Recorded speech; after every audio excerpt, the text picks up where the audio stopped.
You ask me, you seem to object even to our sitting quietly every day to observe the movement of thought. Is this, by your definition, a practice, a method, and therefore without value? This is a very serious question, and the root of the word question itself means to seek. So, we must ask, what are you seeking? When you ask this, what is it you are really hoping to find? Let us investigate this together, not as a teacher and a student, but as two human beings looking at this phenomenon. You ask what is wrong with sitting quietly every morning for 20 minutes, perhaps another 20 minutes in the afternoon, and again in the evening. What is wrong with this structure, this discipline? On the surface, it sounds so reasonable, so beneficial. You may have heard of the various commercialized forms of this, such as what they call transcendental meditation. The word transcendental is a beautiful word, but it has been utterly ruined, turned into a product, a brand. They have taught you that by sitting quietly, by repeating a word, you can relax, you can observe your thinking, your reactions, your reflexes, and find some inner peace. But I ask you to look behind all this so-called meditation, behind the practice, behind the 20-minute timer. What is the motive? Do you understand my question? What is the motive of all those people who sit quietly, whether by themselves, in a group, or in a vast hall? What is the engine behind this desire to sit quietly for half an hour every day? Surely it is important to inquire into this before you sit down, before you commit yourself to a system for months or years. Isn't it vital to find out why you want to do this? Is it because somebody has told you that if you sit quietly, you will have extraordinary parapsychological experiences, that you will levitate or read minds? Is it that you will attain some kind of power, some kind of enlightenment? Or perhaps the promise is more modest, that you will simply find some peace, some relief from your anxiety, some understanding of your own chaotic mind.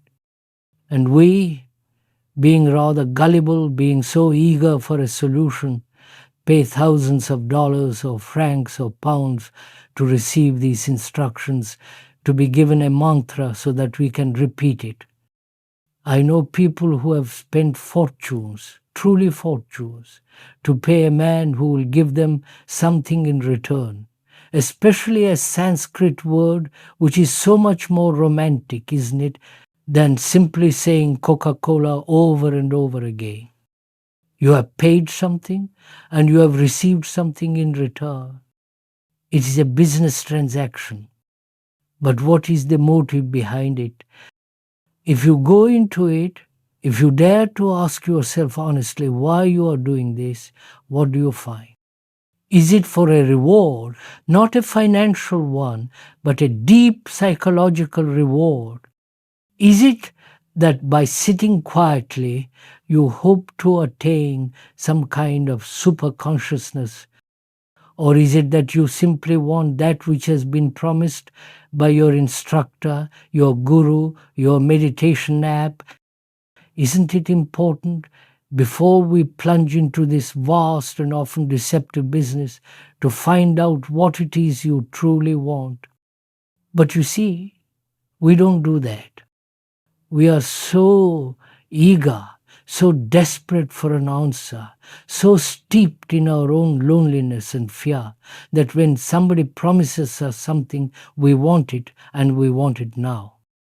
We live in an age of instant gratification, where we expect to download peace just as we download an application.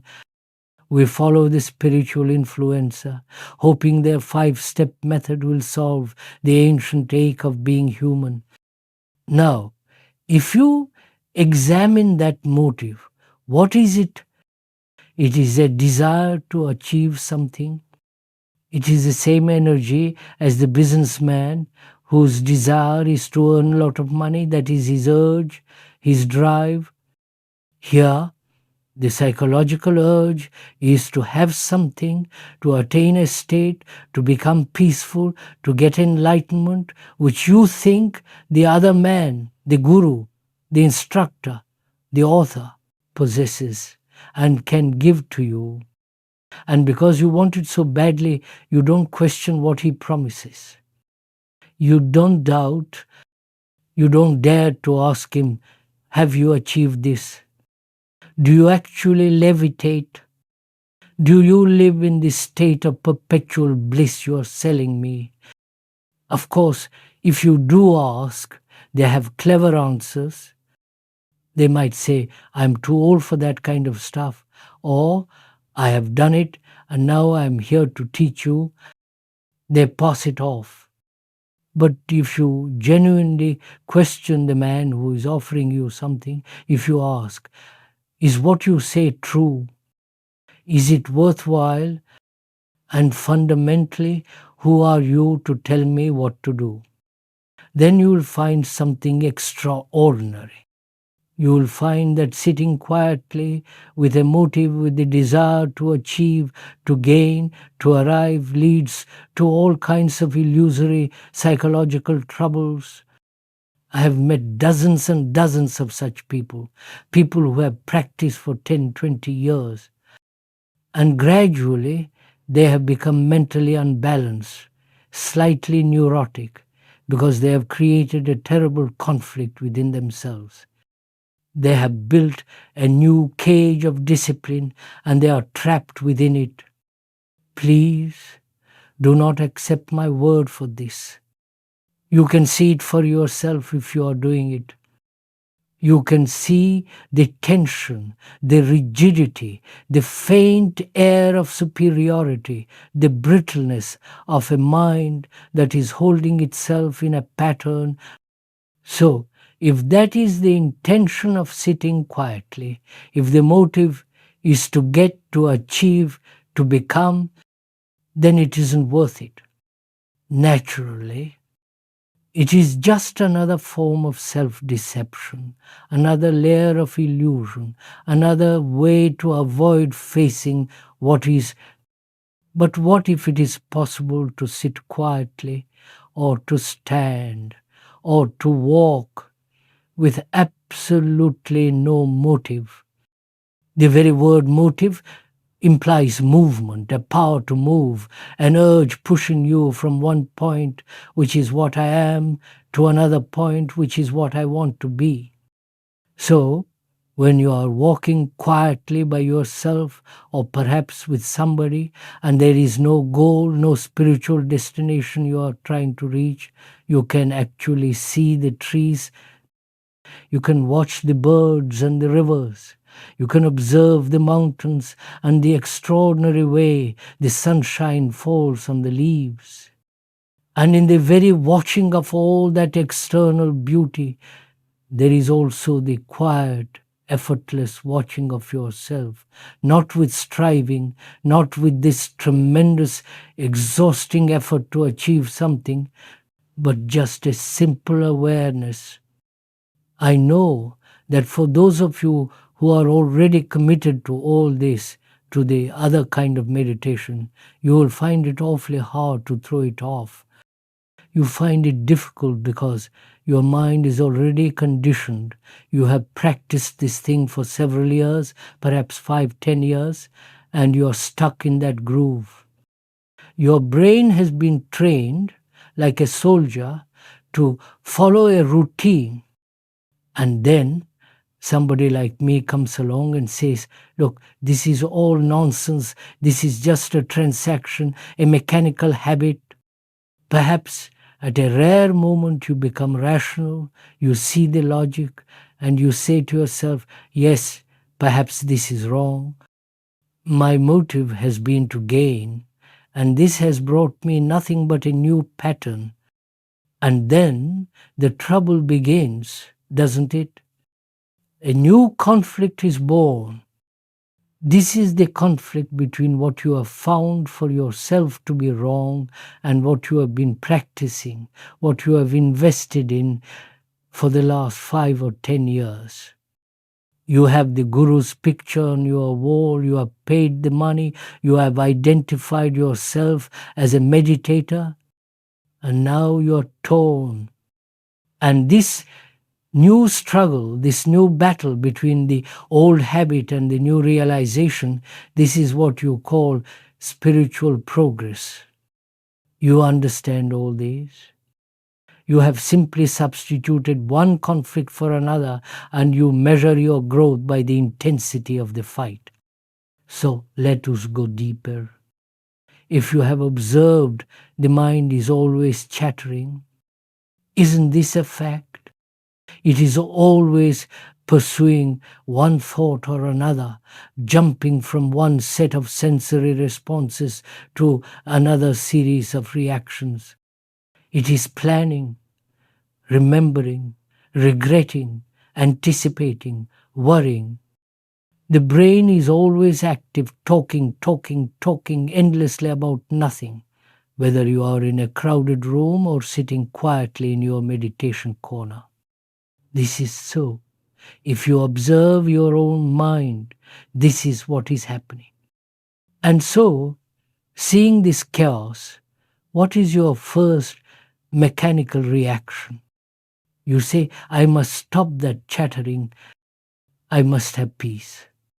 And then you try to learn concentration.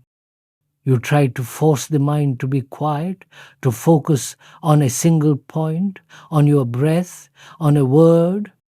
And so the conflict begins again, a new civil war. You have split yourself in two. There is the I, the controller, the sensor, and there is the mind that chatters. And the I is now trying to discipline and silence the mind. This is the new battle we are all engaged in, this desperate attempt to control our own thinking. But to look at something, to really see it, you have to be quiet. If you want to observe a flower, the lines of the mountains, or the complex face of a person you love, you have to look. You have to be quiet. Your chattering mind, your judgments, your comparisons must be still. But you see, we are not truly interested in the mountains. We are not interested in the beauty of the hills and the valleys and the waters. We want to get somewhere. We want to achieve something, especially when we are young and dissatisfied with the society as it is, with all the hypocrisy and the corruption that goes on. We reject the corruption of the world, but we don't mind being corrupted spiritually by our own ambition, by our own greed to become enlightened. It is the same energy of getting merely transferred to a psychological plane.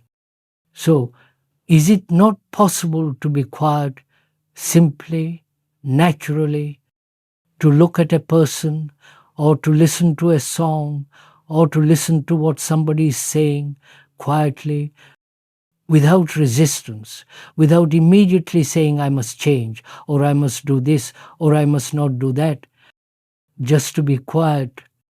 Apparently, this is the most difficult thing in the world for a human being. And because it seems so difficult, we practice systems to make us quiet. Do you see the fallacy of it? Do you see the absurdity? To practice a method, a system, a regular everyday routine. You think that by doing this, the mind will at last be quiet. But it will never be quiet. It will be made quiet, which is a very different thing. It will become mechanical. It will become dull, insensitive, set in a pattern. It will be a dead mind, not a living, quiet mind. But we don't see all that because we are so blinded by our desire to get something, to get an initiation, to have an experience. For goodness sake, it is all so childish. So, if you can listen, and I hope we are listening now, if you can listen quietly, not saying he's right or he's wrong, not thinking I am committed to this, how am I to give it up? Or I have promised my teacher not to give it up. Not all of that, but just to listen to what is being said without resistance. Because I, the speaker, am not saying something irrational, something stupid or exotic. I am just pointing out what is. And if you can listen to what is being pointed out, which is in fact your own discovery of what you are doing, then your mind, in the very process of this deep, non judgmental investigation, becomes quiet. I do not know if you have ever talked to any serious scientist, and I mean a serious one, not those who are merely employed by governments or corporations, not those who are trying to compete with another scientist to publish a paper first. I mean a mind that is really trying to discover something totally new, to discover the cause of anything, a mind that goes beyond the inquiry of mere matter. Those scientists, in the moment of observation, must have a quiet mind.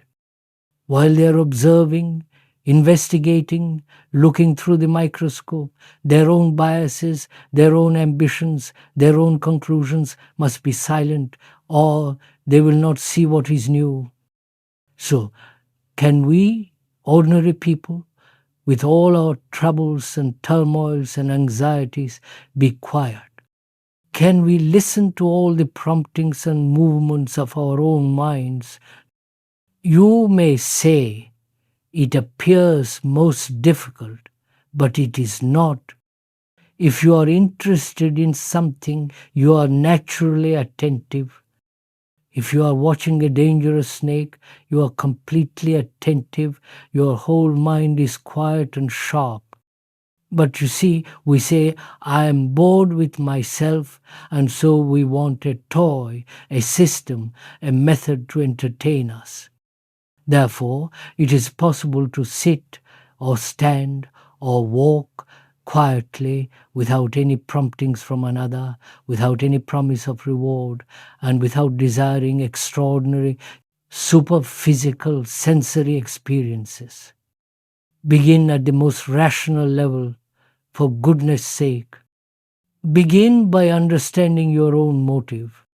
From that simple, clear, rational beginning, you can go very, very far. The script is complete. If you've enjoyed this reflection, please consider liking this video and subscribing to the channel for more